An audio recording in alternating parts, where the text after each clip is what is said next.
Padre Celestial, me encomiendo a ti. Tu Santa Escritura es la que manda, Señor. Tú ordenas a través de ella.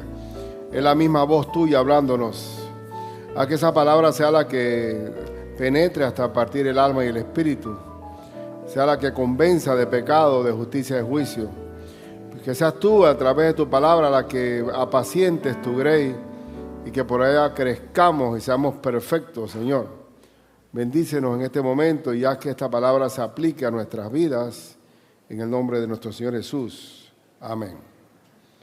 Hermano, tenga su Biblia abierta en Juan 9, versículo 1 al 12, esa es nuestra porción.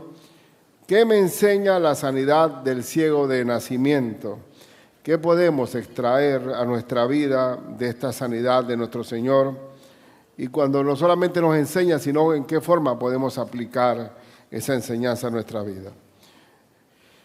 Recordemos que Cristo fue rechazado como Mesías en una gran mayoría en Jerusalén cuando Él sanó a aquel paralítico de Betesda que tenía 38 años de estar cautivo, que no podía moverse, y Él iba a la piscina de Betesda buscando una sanidad. Y cuando se da la sanidad, entonces Cristo es rechazado, es criticado, es reprochado porque sanó en un día de reposo. Pero ¿para qué vino Cristo? Para liberarnos del cautiverio, de la esclavitud del pecado, para librarnos de todo tipo de opresión, de prisión que traigamos. Para eso vino el Mesías. Y también hubo la multiplicación de los panes. Con la multiplicación de los panes comieron 5,000 hombres sin contar mujeres y niños. Es decir, que pudo haber habido ahí 20,000 personas comiendo. Comieron, se saciaron, sobraron 12 grandes cestas. Y cuando Cristo les advierte que no es el asunto de tener un subsidio alimenticio, sino que Él es el pan que descendió del cielo, el que tienen que reconocer en sus corazones, comenzaron a rechazarlo. Y aún muchos discípulos también se volvieron atrás, inclusive los más cercanos a Él. Y si acaso, le dice el Señor, ¿acaso queréis iros también vosotros? Entonces Pedro dice aquella afirmación, Señor, ¿a dónde iremos? Si tú tienes palabra de vida eterna, ¿a dónde vamos a ir nosotros?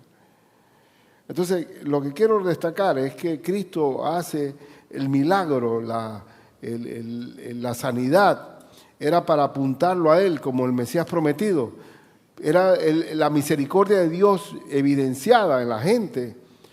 Y sin embargo, aún así, y recuerden que Juan dice que si uno se pusiera a contar y a escribir todos los milagros que hizo Cristo, no cabrían los libros en la biblioteca. Entonces, en esta sanidad del ciego de nacimiento, en la primera parte, vamos a ver que este ciego también va a manifestar la gloria de Dios tras su sanidad y que Dios se glorifica en cada problema que tenemos. Pero después también este milagro lo van a rechazar los judíos. Los judíos, me refiero a los judíos, a la dirigencia espiritual. Y buscaron a los padres para verificar si efectivamente este hombre había nacido ciego. Entonces está siempre la incredulidad vigente. Entonces, ¿qué vamos a aprender de esta lección? En primer lugar, ¿qué me enseña la sanidad del ciego de nacimiento? Que las pruebas, escuchen, esas pruebas son para que el Señor se glorifique en nosotros y que nosotros demos testimonio de la grandeza de Él. Las pruebas nos acercan a Dios. Las pruebas hacen que Dios se glorifique en lo que estamos viviendo. Cada uno de nosotros puede contar un testimonio de liberación del Señor en sus vidas. Vamos a ver en Juan, ¿cómo podemos hacer Bueno, ya ahora no pero cuando me sale así por mitad me enredo un poco, pero eso es para la próxima, ¿está bien? Voy a ver cómo salgo adelante. Vamos a ver en Juan 9, versículo 1 al 5. Al pasar Jesús vio a un hombre ciego de nacimiento. La pregunta es, ¿Dios nos ve? ¿Dios ve? Dios sabe mi condición, ¿sí?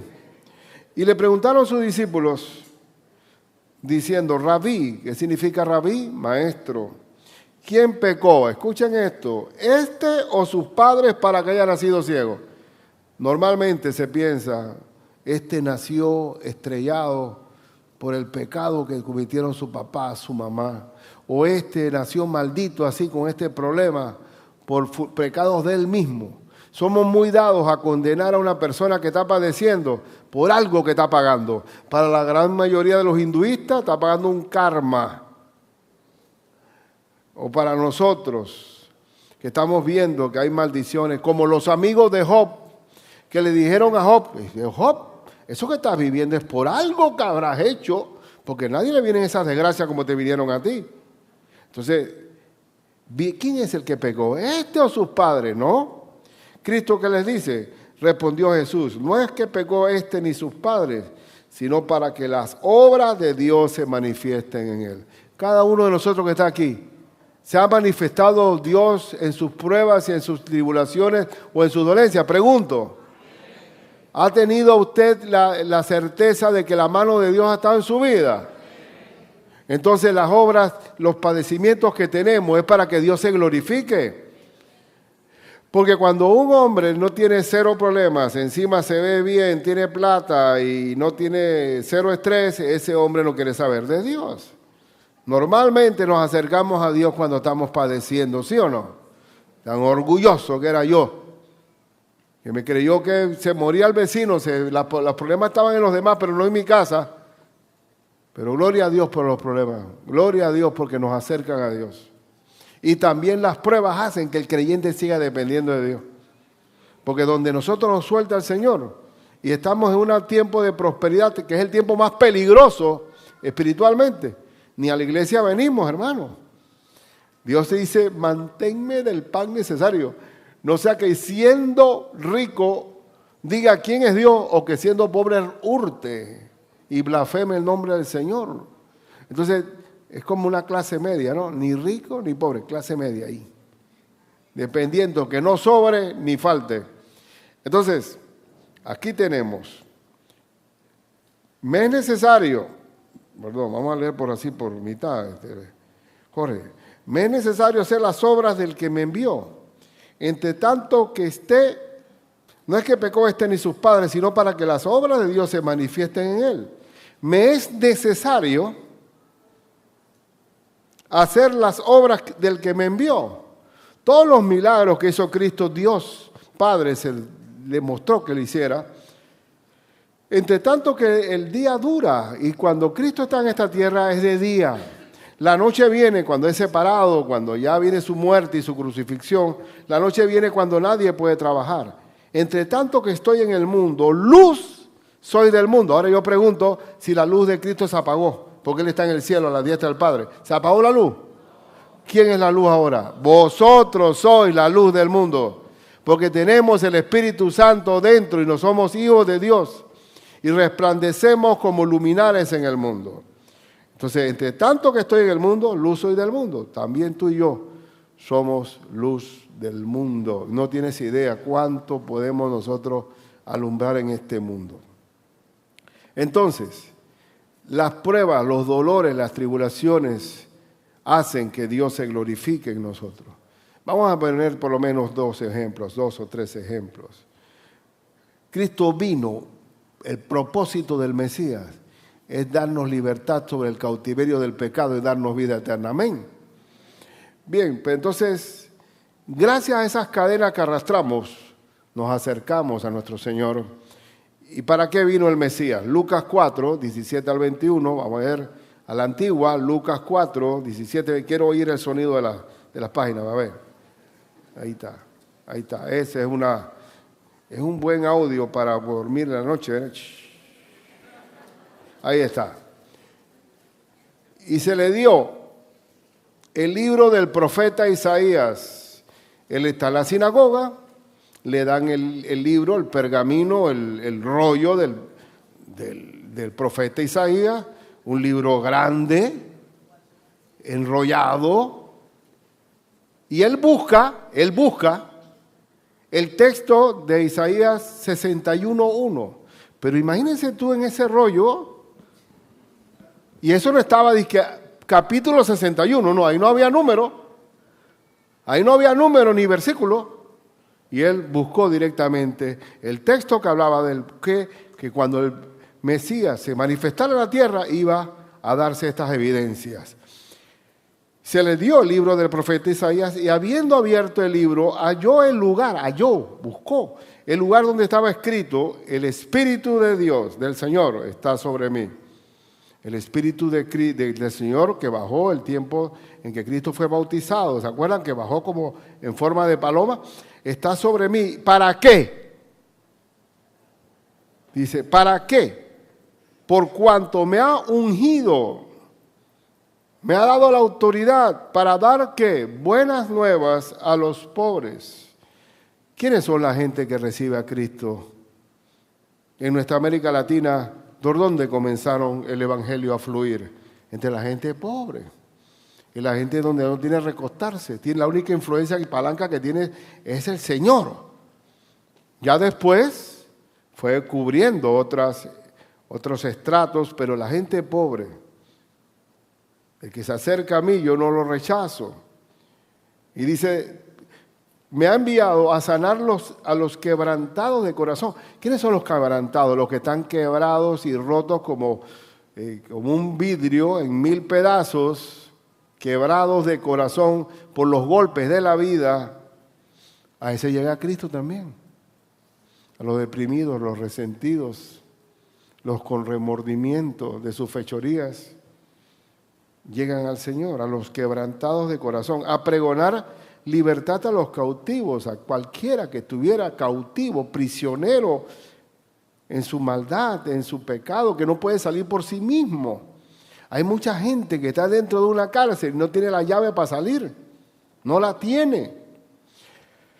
A pregonar libertad a los cautivos y vista a los ciegos. Y aquí se da la vista a un ciego de nacimiento, un ciego de nacimiento, a poner en libertad a los oprimidos. Hay una ceguera física, pero también hay una ceguera espiritual, donde ciegos guiando a ciegos, ¿hacia dónde van a caer? En un pozo. ¿Cómo está el mundo sin Cristo? Ciego. Y a veces uno no discute con un ciego, como estaba yo también, ciego, mis delitos y pecados, siguiendo la corriente de este mundo. Y no puedes discutir con un ciego porque es ciego. Y hay ciegos que no quieren ver, como el Señor lo va a explicar más adelante. A predicar el año agradable del Señor. Y enrollando el libro, lo dio al ministro y se sentó. Y los ojos de todos en la sinagoga estaban fijos en él. Y comenzó a decirles, esta es una palabra fuerte, hoy se ha cumplido esta escritura delante de vosotros. Hoy, ese Cristo, ese Mesías prometido está aquí hoy hablando con ustedes. Entonces, cuando Cristo está en Jerusalén, o está en el templo de Jerusalén, y hay un paralítico de Bethesda, hay un ciego de nacimiento, hay infinidad de enfermos, ¿qué vino a hacer el Señor? Al darle libertad a los cautivos, vista a los ciegos, a pregonar libertad a los prisioneros, a los oprimidos. Y gracias a esas cadenas que Dios nos suelta, podemos dar testimonio de la grandeza del Señor. Entonces, ese es el Mesías. Es un Mesías que los judíos celebran el día de reposo hasta el día de hoy cuando van a la sinagoga. Y se ha convertido en algo tan rutinario, tan rudimentario, de que hasta la fecha no aprietan el botón del piso donde viven porque no quieren violar el sábado. Si el sábado es día de reposo, es reposo. Tú no puedes con un dolor de muela darle gloria a Dios. Dios vino a libertarnos de todo tipo de cautiverio. La pregunta es si es así o no. Dios no te ha liberado a ti de muchas cosas. Entonces, vamos a ver el ejemplo de un leproso, por ejemplo. Cristo vino a darle libertad a los cautivos. El leproso nadie se le acercaba. El mismo leproso estaba todo cubierto porque su cara se va desfigurando, su cuerpo se va deformando por la misma lepra. Y él tiene que ir a gritar, ¡inmundo! ¡Inmundo! No se acerquen que viene pasando un leproso. Porque también bajo la ley de Moisés el que tocaba al leproso te contaminaba. Entonces vamos a ver el caso de Mateo 8, 1 al 4. Mateo 8, 1 al 4. Ricardo, acuérdate que no tiene en la pantalla. Mateo 8, 1 al 4.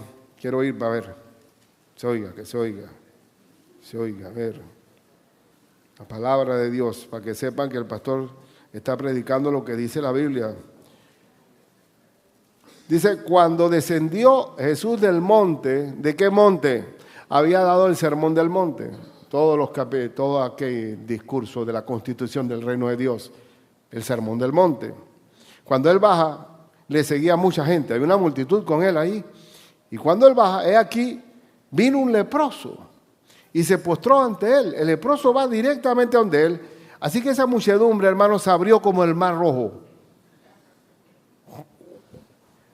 Nadie quería tocar a ese hombre porque... Y él, pobrecito, él quería la ayuda de su prisión, de su cuerpo. Y aquí vino un leproso y se postró ante él diciendo, Señor, y como ellos también pierden la voz, Señor, si tú quieres, puedes limpiarme. Ahora la pregunta es si Dios quiere.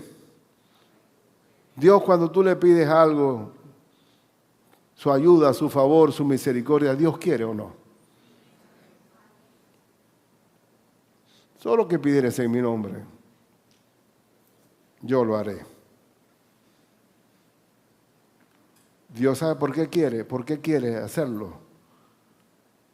Porque Él es misericordioso. Ahora, ¿tú te mereces que Dios te dé la misericordia? No, ninguno de nosotros se lo merece. Porque Dios no es deudor de nadie. Él es misericordioso porque Él es misericordioso. Padre de misericordia y Dios de toda compasión, consolación. Ciertamente, el bien y la misericordia me seguirán todos los días de mi vida, y en la casa de Jehová moraré por largos días. Dios quiere, sí quiere. Y Él hace algo que si ese milagro no se realiza de sanidad sobre el leproso, Él está invalidado como ministro y como Mesías, porque nadie podía tocar un leproso que no quedara contaminado ante los ojos de Dios. Y dice que Jesús extendió la mano y le tocó. Le tocó. Quiero ser limpio. Y al instante la lepra desapareció. Al instante, no fue a paso lento, no. Inclusive también los 10 leprosos fueron sanados caminando hacia el templo.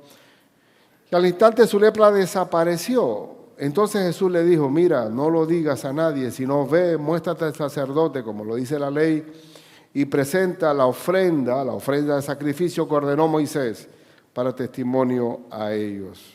Hubo una liberación de la lepra. La lepra es incurable y Dios manifestó su gloria. Porque para Dios nada es imposible. Y Él vino a eso, a liberar a los cautivos. Y de acuerdo a Mateo, porque recuerden que Juan no contabilizó todos los milagros que hizo Cristo, pero aquí, por ejemplo, en Mateo 15, hermanos, 29 al 31, Mateo 15, 29 al 31, ¿qué tanto liberó el Señor? Pasó Jesús de allí y vino junto al mar de Galilea. Y subiendo al monte se sentó allí y se le acercó mucha gente que traía consigo a cojos, ciegos, mudos, mancos y otros muchos enfermos, y los pusieron a los pies de Jesús y los sanó. Todos. ¿Por qué? Porque Él es el dador de vida. Yo soy el camino, la verdad y la vida. Él es el creador del universo. Por Él fueron hechas todas las cosas. Él puede intervenir con lo que es un milagro. Milagro es actuar en lo natural por lo sobrenatural. Porque ¿cómo pudo el Señor levantar a un muerto de 4 días que día y decir, ven fuera Lázaro? Y salió íntegro. Aquí está lo que llevó Cristo. Cristo era un hospital. Cojos, ciegos, mudos, mancos. A veces, cuando llevaba a Milcar al oncológico, Me encontraba con esa piscina de Bethesda acá. Y cuánto ruego a Dios que tengamos misericordia para todos los enfermos. Pero gracias a Dios tenemos un hospital con Cristo también. Es el mismo ayer, hoy y por los siglos. Y cuánta gente sufriendo, cuánta gente que viene tempranito a sacar una cita acá a Panamá, se quedan durmiendo en el hospital, ahí como sea, esperando que a las 11 del día los atiendan. Da pena eso. Da pena el dolor de muchos. Pero el Señor los sanó. Bendito sea Cristo por su poder inefable, un poder maravilloso. De manera que la multitud se maravillaba y viendo a los mudos hablar, y a los mancos sanados, y a los cojos andar, y a los ciegos ver, ¿qué pasaba? Y glorificaban a Dios, al Dios de Israel. Es decir, que las pruebas glorifican a Dios. Gracias a las pruebas nos acercamos a Dios y Dios se glorifica en las pruebas que tenemos. Las pruebas evidencian que Dios está vivo. Las pruebas muestran que Dios está presente. Dios es real. Entonces, en esta sanidad del ciego de nacimiento, ahí se hace bien la especificación de que era de nacimiento. ¿Qué significa? Que nunca había visto. Posiblemente los otros ciegos no hayan sido de nacimiento, porque ahí se aclara. Siempre la Biblia dice, el cojo de nacimiento, por ejemplo, desde que nació no caminaba. Acá dice, el ciego de nacimiento. Por ejemplo, aquellos dos ciegos que decían, Jesús, hijo de David, ten misericordia de nosotros. Que dice, ten misericordia de nosotros. Y el Señor los sanó. Pero a este ciego de nacimiento, que nunca había visto, ese era algo verdaderamente increíble. Ese órgano nunca funcionó. Nunca funcionó. ¿Pero para qué son las pruebas? Para glorificarnos. Glorificar al Señor. ¿Cuántas cosas no han pasado en mi propia vida o en la tuya, hermano? Eso se llama testimonio. Yo doy testigo del poder de Dios. Entonces, en segundo y último lugar, ¿qué me enseña a mí la sanidad del ciego de nacimiento? Primero, que las pruebas glorifican a Dios. Y segundo, que la liberación de las pruebas son nuestros testimonios. Yo tengo una historia que contar. ¿Quién puede discutir una historia? A ver, si me pasó a mí. Porque yo puedo hablar de Cristo y dice, sí, si comienzo a hablar de Cristo, del concepto bíblico de la salvación, pero no cuento la historia que va paralela con eso, la gente va a decir, bueno, yo discrepo, no estoy de acuerdo, ¿por qué tiene que ser Cristo el único camino, verdad y vida? Sí, porque yo viví esto, yo era así, asado y asado. De modo que si alguno está en Cristo, nueva criatura es, las cosas viejas que pasaron, todas son hechas nuevas. Entonces hay un testimonio, ¿y quién puede discutir un testimonio? Si este es mi testimonio, ¿qué tú quieres? Yo era así, ahora soy así. Gracias a mi Señor. Veamos en Juan 9, 6 al 12. Juan 9, 6 al 12. Voy a tener una pausa para que lo encuentren. Juan 9, 6 al 12. Dicho esto, escupió en tierra. Escupe en tierra la saliva del Señor. Y Dios formó al hombre de la tierra. Y usted sabe que en la tierra están todos los elementos químicos que tenemos nosotros. Polvo eres, y en polvo te convertirás. Qué increíble que el Señor del barro forma un hombre. Y Él agarra su saliva, hace un empaste allí. Dice que hizo lodo con la saliva y untó con el lodo los ojos del ciego. Y alguno dirá, ¿tú no has notado que hay diferentes procedimientos para la sanidad del ciego? Uno fue con lodo y el otro sin lodo. Entonces vamos a tener la corriente teológica de los lodistas y la corriente teológica de los no lodistas. Así pasa, las tonterías esas, ¿sabes? Agarran y comienzan a hilvanar lo que no tienen. ¿Por qué será así? Pero bueno, Cristo aquí está usando la saliva, el lodo. Dice, ve a lavarte en el estanque de Siloé. que traducido es enviado, está en Jerusalén de nuevo, zona peligrosa. Fue entonces y se lavó, ¿y cómo regresó? Y regresó viendo. Antes era ciego, ahora veo. Entonces los vecinos y los que antes le habían visto que era ciego, decían, ¿no es este el que se sentaba y mendigaba? ¿Cuál era la esclavitud de este hombre? No solamente la dolencia física de no poder ver, sino tampoco no poder trabajar ni valerse por sí mismo. ¿Qué le quedaba a un ciego? Solamente mendigar. Dígame si Cristo no vino a liberar a los cautivos. Y unos decían, Él es. Y otros, a Él se parece. Y Él decía, yo soy aquel. Todos tenemos un yo soy en cuanto al decir quién era yo antes y quién soy yo ahora después. Ese testimonio habla claramente. Habla y testifica del poder de Dios en mi vida. Dios se glorifica a través de mi prueba y Dios también se glorifica en que tú des testimonio de lo que hice yo por ti.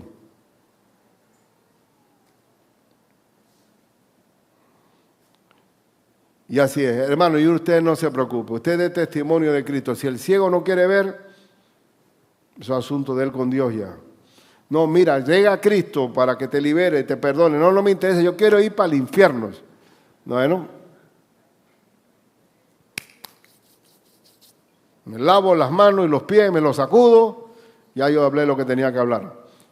Pero te vas a sorprender que mucha gente está con problemas muy serias en sus vidas. Y están maduritos. Dice que los campos están blancos para la siega. Pero ¿cuál es el problema? Ya están para cosechar. El problema no son que no haya convertidos, sino que no hay labradores o cosechadores en la siega del Señor. Y le dijeron, ¿cómo te fueron abiertos los ojos? ¿A qué clínica fuiste? ¿Cuál es? Y respondió él y dijo, aquel hombre que se llama Jesús. Él sabía el nombre de Jesús. Hizo lodo, me untó los ojos y me dijo, ve al Siloé y lávate. Y fui, me lavé y recibí la vista. Entonces le dijeron, ¿dónde está él? Él dijo, no sé, claro, no lo conocía por vista. ¿Cierto? Porque él fue y después regresó viendo, no sabía quién era personalmente. Pero cuando el Señor actúa en nuestra vida, no es un procedimiento largo, hermano.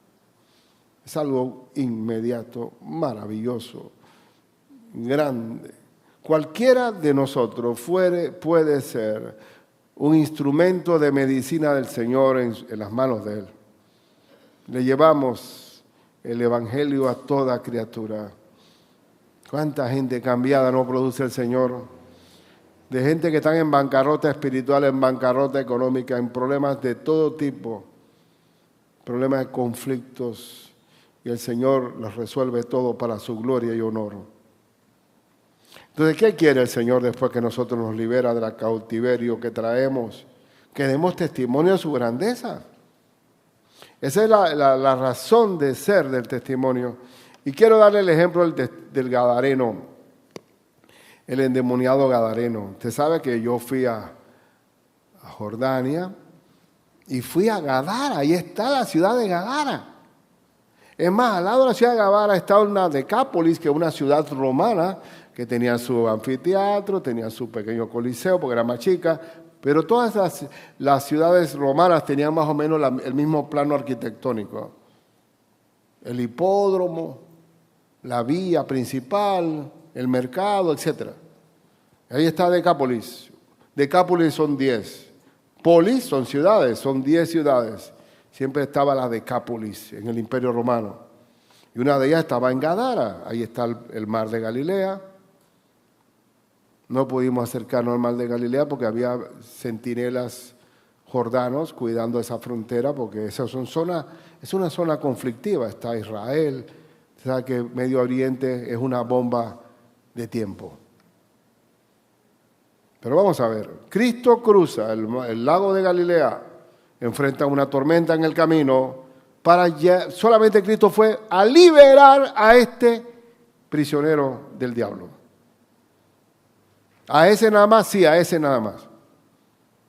Y veamos, Marcos 5, 1 en adelante.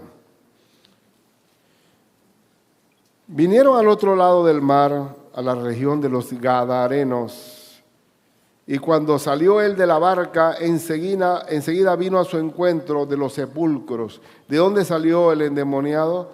De los sepulcros, o sea, del cementerio. Un hombre con un espíritu inmundo, ese era un endemoniado que tenía su morada, ¿dónde? En los sepulcros. Salió de los sepulcros y vivía en los sepulcros. ¿Quién va a vivir en un cementerio, hermano? Uno que no puede vivir con la gente viva, que también está muerta en sus delitos y pecados. Y nadie podía atarle, ni aun con cadenas, porque muchas veces había sido atado con grillos y cadenas, mas las cadenas habían sido hechas pedazos por él. El demonio tiene una fuerza brutal, y desmenuzados los grillos, y nadie le podía dominar. El hombre no puede dominar al diablo, solamente Cristo Jesús, que es una autoridad superior. No tenemos lucha contra sangre, ni carne, sino contra principados, contra potestades, contra gobernadores de las tinieblas de este siglo, contra huestes espirituales de maldad en las regiones celestes. Tenemos una lucha contra un superior que es segundo después del primero, que es el Señor. El único que puede dominar al diablo es Cristo Jesús.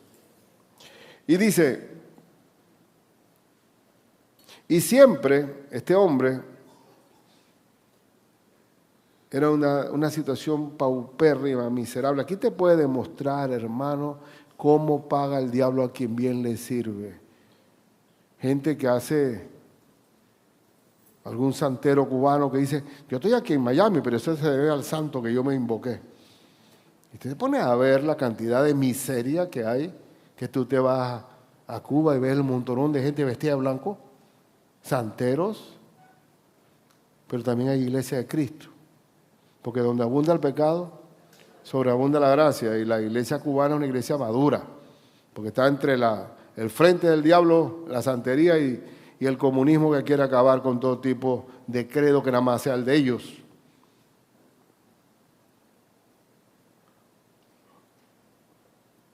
Y dice la Escritura, y siempre de día y de noche, pobrecito, andaba dando voces en los montes, gritando, con alaridos, en los montes y en los sepulcros, hiriéndose con piedras, se hería a sí mismo. Cuando vio pues a Jesús de lejos, corrió y se arrodilló ante él. ¿Quién? ¿El hombre o el diablo? El diablo. Y clamando a gran voz dijo, ¿qué tienes conmigo, Jesús, Hijo del Dios Altísimo? ¿Sabe el diablo quién es el jefe, el mayor? Lo sabe. Toda rodilla se doblará en los cielos, en la tierra y debajo de la tierra, y todo el mundo confesará que Jesucristo es el Señor, para gloria al Dios Padre. Te conjuro por Dios que no me atormentes. La sola presencia de Cristo era un tormento para estos demonios, porque, dice el verso 8, porque le decía, sal de este hombre, espíritu inmundo. La sola voz del Señor ordena. ¿Se acuerdan aquellos hombres que eran exorcistas ambulantes allí, que quisieron sacar a un endemoniado en el nombre de Cristo, de Jesús, el que predica Pablo? Te digo que fuera. ¿Y qué pasó? Fueron masacrados, golpeados, salieron huyendo 1 contra 7 y los ahuyentó, porque el poder del diablo es mucho mayor que el poder del hombre. Y solamente puede salir el demonio de otra persona porque tenemos el Espíritu Santo en nosotros que nos da la autoridad para hacerlo. Y le preguntó, ¿cómo te llamas? Y él respondió, Legión me llamo porque somos muchos. Una legión romana. He leído y todavía no estoy muy claro en eso, porque hay unos que dicen que son 6,000 hombres, otros que son 2,000 hombres. Pero el diablo se autodenominó legión, considerando las legiones romanas. Pero en este caso había 2,000 cerdos. Así que podía ser que una legión romana tuviera 2,000 soldados. Es una buena ilustración. Pero eran muchos. ¿Cuántos diablos pueden caber dentro de un hombre? Ahora, ese entorno donde él vivía, en Gadara, era un entorno pagano, contaminado por brujería, curanderismo, por idolatría. Infectado. ¿Qué hay que predicar? Que hay que predicar que en la atmósfera de Panamá, por ejemplo, haya más que evangelio, que prácticas oscuras, que traen maldición al país. Que uno puede ver en República Dominicana, que es una sola misma isla, está Haití y está República Dominicana. Y vas en avión y tú ves la miseria, la devastación, la sequía de este lado, y todavía ves esto de aquí, la diferencia. Y quizá haya brujería en ambos lados, pero donde está más plagado y se ve la miseria. Nosotros cada vez que estamos buscando un brujo, oye, léame las cartas, o que léeme el café, la zurrapa del café, para ver qué dice ahí. Cosas locas que hay. Báñate con esto para que las mujeres vengan a ti, el vente conmigo. Toda una serie de ignorancias, pero serán algo que escasea, abunda.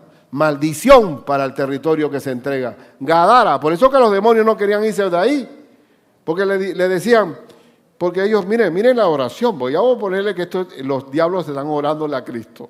¿Y qué le decían?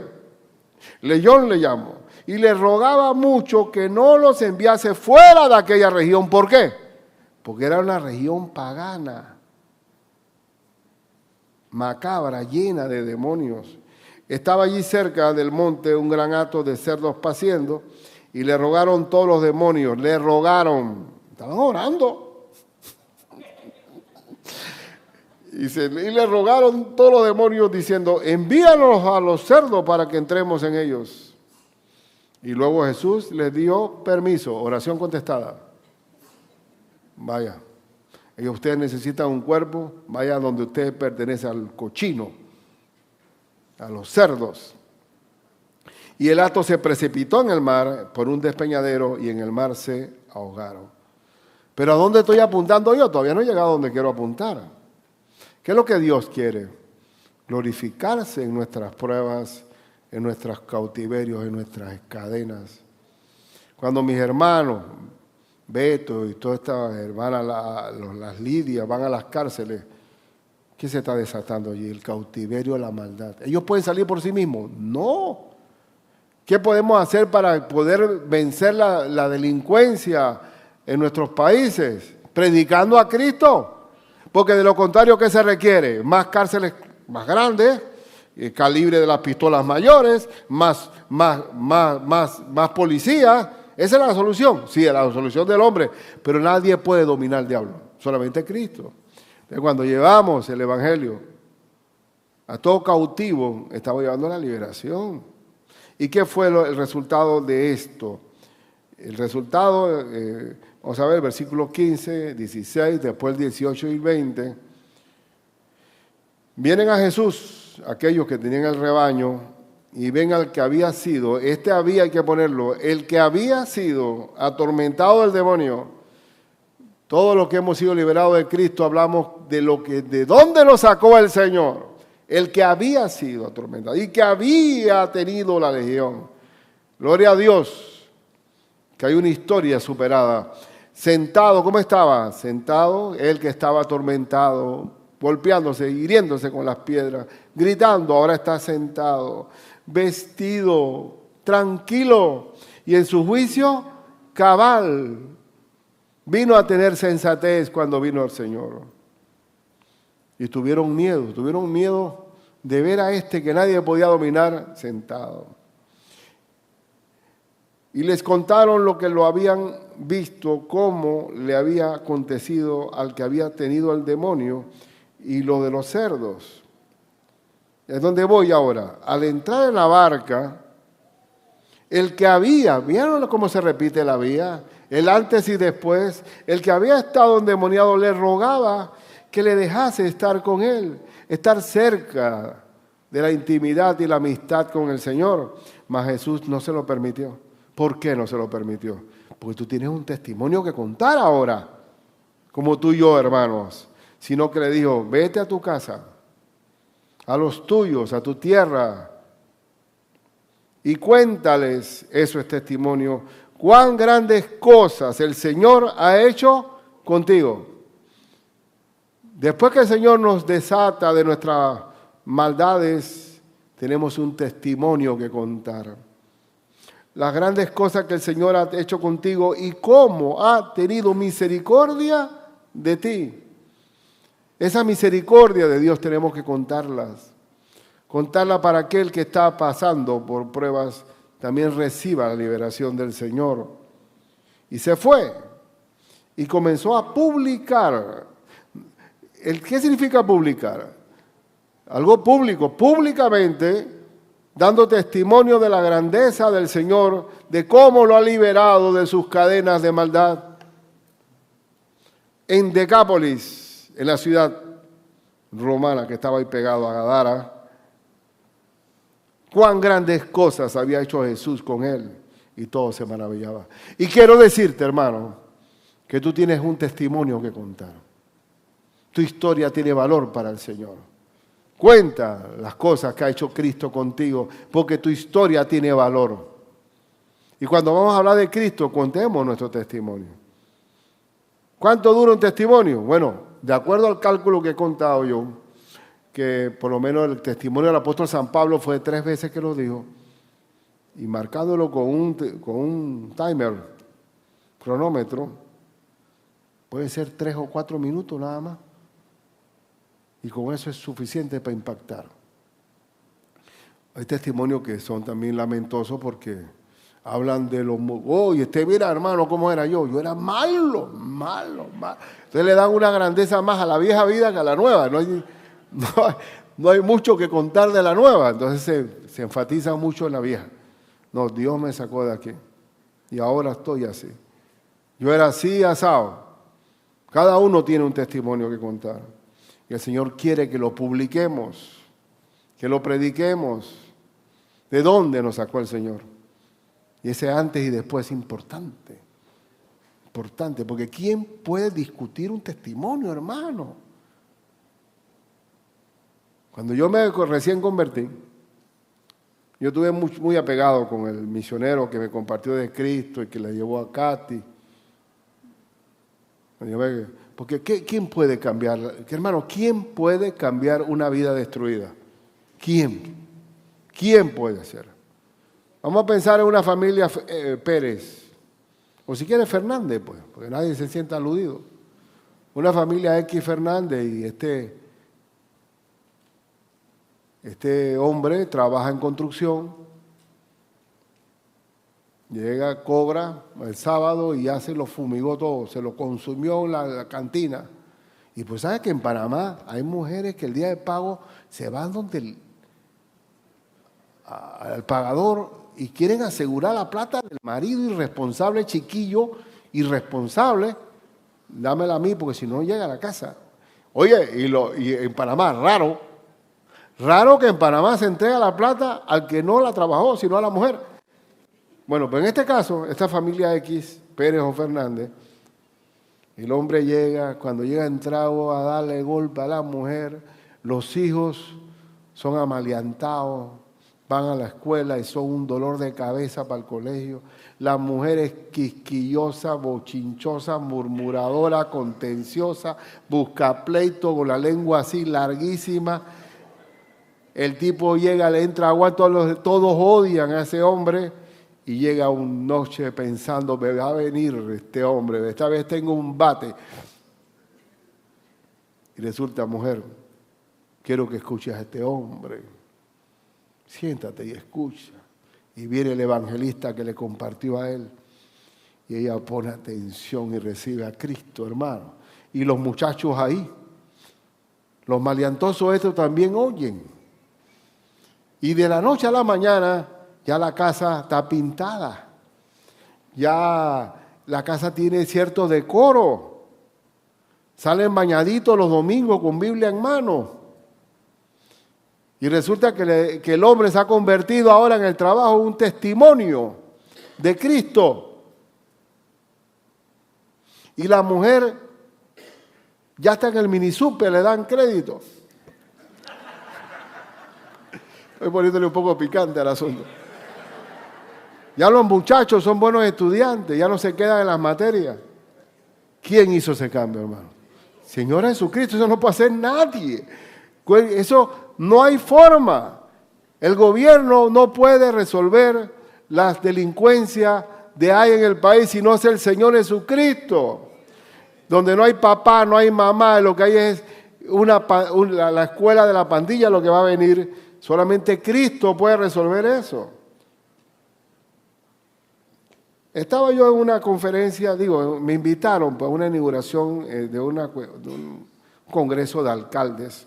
Y un hermano de la iglesia, pastor, yo quisiera que diera a predicar ahí, los alcaldes, estaban todos los alcaldes. Bueno, ya hablé de Cristo. Cuando me siento, hay una legisladora al lado mío, muy conocida en Panamá, pero me reservo el nombre, pero estamos hablando años atrás, puede ser que esté hasta muerta ya. Pero ella me dice, tú sabes, está bien lo que dijiste, pero yo creo en la ayuda social. Ustedes son mucha habla, pero digo, mire, honorable. Digo, le voy a decir una cosa honorable, para poder que nos entendamos. Usted está en un barrio rojo de Panamá. No sé por qué se equivocó y entró en ese barrio y se le flatea la llanta. Flatea en Panamá, ponchado no sé dónde, ponchada la llanta, se desinfla la llanta y vienen 4 hombres ahí. ¿Qué usted espera? Violación, robo, hasta muerte, ¿verdad? Pero si esos 4 muchachos salieron de un culto de la iglesia, ténganlo por seguro que van a cambiar la llanta, la van a custodiar, la van a cuidar hasta el final. Esa es la diferencia que hace Cristo, ¿viste? Y si tenemos un país de creyentes, tenemos un buen país. La alternativa está ahí, en un nuevo hombre que venga y nazca de nuevo. Gadarenos que vivían atormentados, ahora son testimonios de Cristo en todos lados. Eso es lo que queremos. Y solamente Cristo puede hacer ese cambio. No hay otra forma de poder salir del cautiverio, de la prisión en que estamos.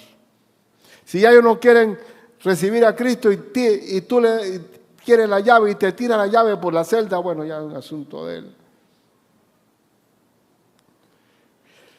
Entonces el Señor quiere nuestro testimonio. ¿Qué dice Hechos 1, 7 al 9? Hechos, cuando Cristo va a ascender a los cielos, está por ascender en una nube, después que resucita, Él dice así, el Señor, de la boca del Señor, Hechos 1, 7 al 9. Y les dijo, no os toca a vosotros saber los tiempos o las sazones. ¿Qué no te toca a ti ni a mí, hermano? ¿Usted sabe cómo están algunos hermanos? Así ve. Ya Cristo viene, está clarito, ya el 666 se está viendo ya. Se está viendo en ciertos productos, que de ahí está dibujado el 666. Sí, por aquí viene. Mira lo que está pasando por allá. Estamos nosotros estar viendo cuándo viene el Señor. No os toca a vosotros saber los tiempos y las sazones, sino que pero recibiréis poder cuando haya venido sobre vosotros el Espíritu Santo, cuando Cristo está en nosotros. ¿Qué hay que hacer? Y me seréis aquí testigos, o sea, seremos testimonio en toda Jerusalén, en toda Judea, en Samaria, hasta lo último en la tierra. En Jerusalén, la capital, en Judea, la provincia, en Samaria, la otra provincia, y hasta lo último en la tierra. El poder de Dios es que nosotros testifiquemos, demos testimonio de lo que Dios hizo en nuestras vidas. Y habiendo dicho esto, dicho estas cosas, y viéndolo ellos, fue alzado y le recibió una nube que le ocultó de sus ojos. Y ellos seguían mirando a Cristo descendiéndose, hasta que unos ángeles dijeron, ¿qué están mirando ustedes en el cielo? Ese mismo Jesús que se fue en la nube, así mismo vendrá en una nube. Pero no te toca saber cuándo, solamente el Padre Celestial lo sabe. Entonces, tienes que valorar el testimonio de Cristo. Tú eres un testigo vivo, me seréis testigos. ¿El testigo quién es? Uno que sabe una verdad que puede atestiguar. Yo soy testigo de Cristo. Yo no estoy testigo de la resurrección de Cristo, soy testigo que Cristo vive en mí por las obras que Él ha hecho en mi vida. Porque hay un antes y un después. Y por eso termino diciendo, ¿cuál es tu testimonio de Cristo, hermano? ¿Puedes tú contar la historia de tu vida en poco tiempo, de lo que tú vivías como esclavo y ahora como libre del Señor, en el Señor? Porque mira que Cristo, como Cordero de Dios, quita el pecado.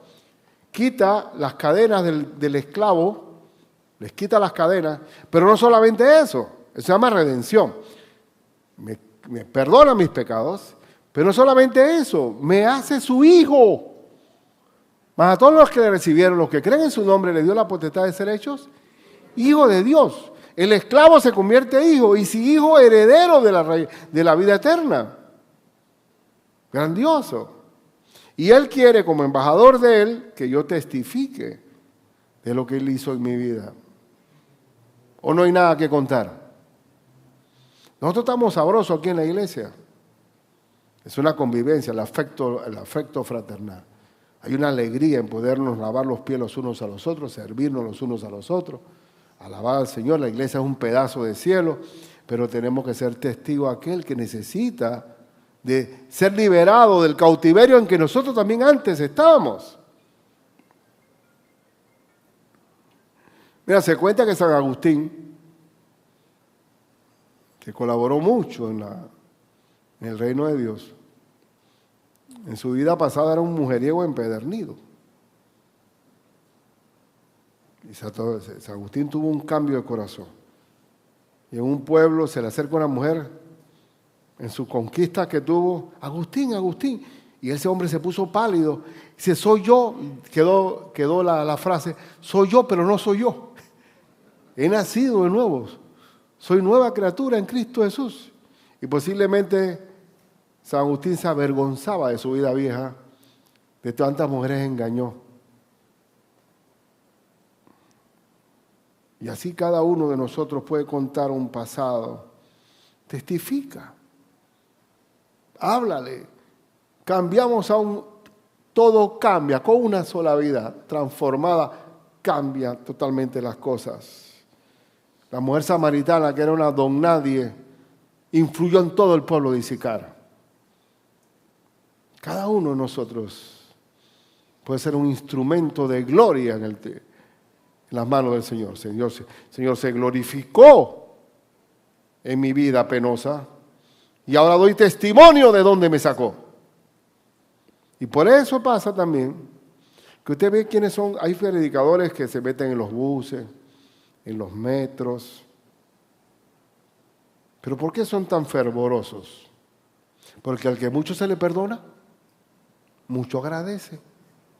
Entre más grande es el rescate de mi vida vieja, más hablo alto del Señor Jesús. Eso es lo que pasa. Nuestros hijos que están en la iglesia de repente no tienen mucha historia que contar. Entonces, pero tenemos que estar muy pendientes de que tengan una relación personal con Cristo, porque si no van a ser unos fariseitos que vienen a la iglesia por guardar las apariencias, pero no tienen una relación personal con Cristo. Cuidado con eso. Entonces tenemos que contar nuestro testimonio y practíquelo. Ponga un reloj, hable su antes. Tú sabes, quiero decirte y hablarte de que el Señor Jesús perdonó mi pecado y me ha dado vida eterna. Pero quiero contarte primero que poco te comienzas por ahí mismo y hablas de tu vida pecaminosa, que hay mucho que contar. Yo tengo una anécdota de un pastor que fue boxeador, y yo creo que lo he contado, pero no me importa. El hombre pasaba por un pasaje para cortar camino, por un terreno, y resulta que el dueño le sale y dice, hasta aquí se acabó el relajo tuyo, está pasando por aquí. Esta tierra es privada. Digo, así que hoy te voy a dar la tunda. Y saca el machete Y dice, espera, déjame orar un momento. Señor, tú sabes que yo puedo matar a este hombre con una trompada, pero no me lo permita, Señor, y esa vida es vieja para mí. Yo soy ahora nueva criatura. Yo sé que yo lo noqueo. Y el hombre escuchó. Dice, está bien, déjeme, no se preocupe, tranquilo, puede pasar. Él lo invitó a la iglesia. Inclusive aquí en esta iglesia pasó algo.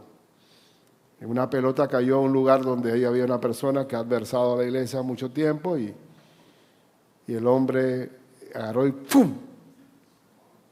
Desinfló, le metió un clavazo a la bola y el hermano, uno que está aquí, que no va a decir el nombre, le dice, usted sabe que déle gracias a Dios que yo soy de Cristo ahora, porque si hubiera sido antes, usted no lo cuenta, ¿vio?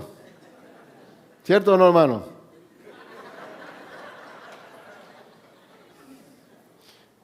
Las cosas viejas pasaron y el único que puede hacer eso es el Señor. Olvídate, los gobiernos pueden hacer muchas promesas y está bien, hay que orar por ellos, pero el cambio de corazón lo hace Cristo. Y el Señor va siempre a proveer para su gente, va a estar ahí pendiente. Nosotros tenemos que ser luz a los demás en todo momento. Así que vamos a orar, vamos a ponernos una oración de consagración. Señor Dios, yo quiero ser testigo tuyo, Señor. Hay mucha gente que necesita, gadarenos que hay esclavos de sus pecados, que no pueden salir por sí mismos, sino por el poder del Evangelio. Permíteme, soy tu ángel, Señor, llevando el poder de Cristo. Que cuando me tropiezo algún hermano, un compañero de trabajo, un pariente, yo hable de mi Señor. Y que darle la oportunidad de que ellos salgan de su cautiverio, Padre mío, y se hagan hijos tuyos, y nazcan de nuevo, y sean sellados por el Espíritu Santo, y tengan vida eterna, Señor. Señor, te ruego que así sea, Padre. Que así sea, Padre. Te lo pido de corazón, Señor. Usa mi vida para servirte. Usa mi vida como instrumento tuyo, Señor. Te lo pido de corazón, Padre, en el nombre de Jesús. Padre, que muchos vengan, o pocos, o los que sea, que vengan a tus pies por el testimonio mío, Padre. Enséñame a transmitir tu evangelio y llevarlos a Cristo, Padre, como lo hicieron tus apóstoles. En el nombre de Cristo Jesús. Amén y amén, Señor. Amén, Padre Santo.